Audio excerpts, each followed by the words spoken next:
ஏங்க அடுத்த ஜென்மம் அடுத்த ஜென்மம்னு சொல்கிறீங்களே, கடவுள் இந்த ஜென்மத்திலேயே நம்மளுக்கு ஒரு நிம்மதியும் தரமாட்டேன்றான், ஒன்றும் தரமாட்டேன்றான்.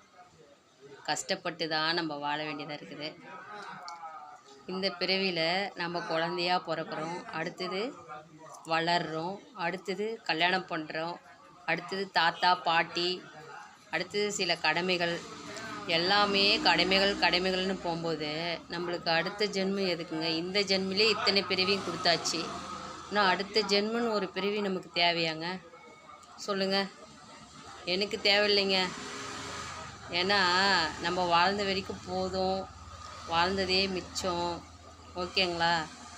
என்னை பொறுத்த வரைக்கும் அடுத்த ஜென்மன் எதுவுமே இல்லை. இந்த ஜென்மத்தில் எல்லாத்தையும் கடவுள் எல்லா உருவத்தோடும் கொடுத்தாச்சு.